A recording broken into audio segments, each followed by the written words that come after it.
And a nail biter, the Atlanta Falcons lose to the defending Super Bowl champs, the Kansas City Chiefs, 22-17, right in the late seconds of the football game.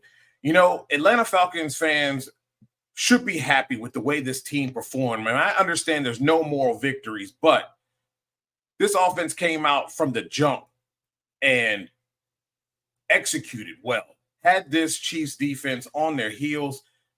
Kirk Cousins, another week, and he looks comfortable. He looks like himself. You see the movement in the pocket. You see him going through progressions. He looks like himself now, and it showed in this ball game. Just the sheer execution, the placement of the ball.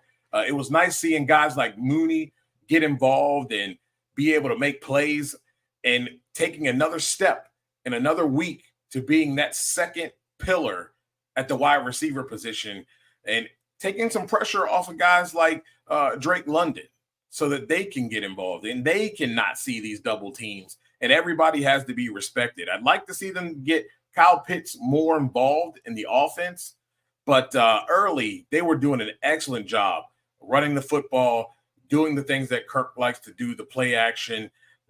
It was awesome. And what a play. Nobody was around Drake London for that one. They had that Kansas City defense on sleds. It's the late game pass that should have been an interference. It's clear it was not called. Some people think it's a makeup call. I don't know if you remember earlier in the game, McDuffie was called for pass interference, and it really wasn't a pass interference. The defender has every right to establish himself. He had himself established there, and the wide receiver just ran through him. Yet and still, a egregious call like that should be made. It was a clear pass interference. It was not made. And we saw this game change when the two offensive linemen went down. The zone run didn't seem to work so well. And I didn't like how at the end of the game that they went to a run that hadn't worked all of the fourth quarter and most of the second half. They struggled to really establish themselves as an offensive line. The Kansas City Chiefs were playing behind the line of scrimmage and getting tackles for a loss. I felt like it would have been a better play to utilize your 6-foot-plus guys in Kyle Pitts and Drake London there, get them in the end zone, get them to turn their bodies inside and use them as shields and make a play. And running the ball there, I thought was disheartening to see that play, and then to see it end up the way that it did. It was just like, yeah, this is what they've been doing the whole game.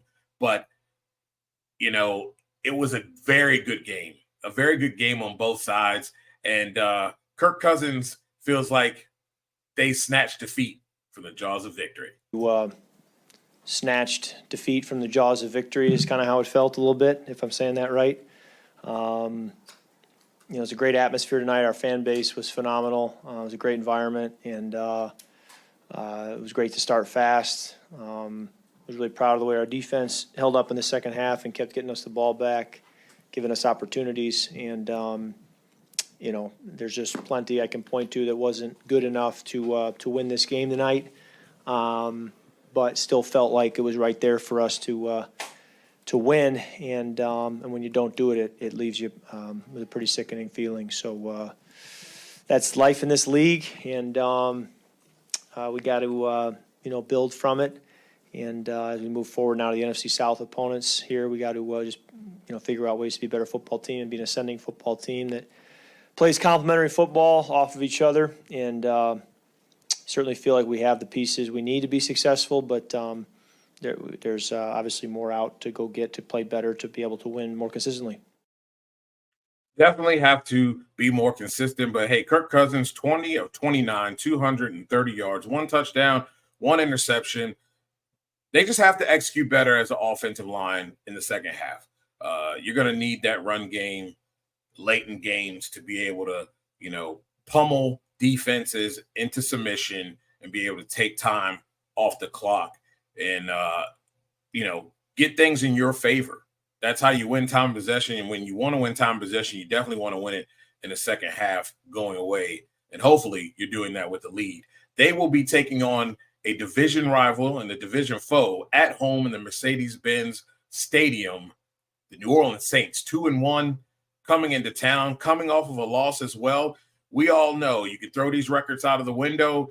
These two teams play each other extremely well, and I expect the same to be done here in week 4, as the Atlanta Falcons will look to try to even this thing up to 2-2 and snag one from a division rival.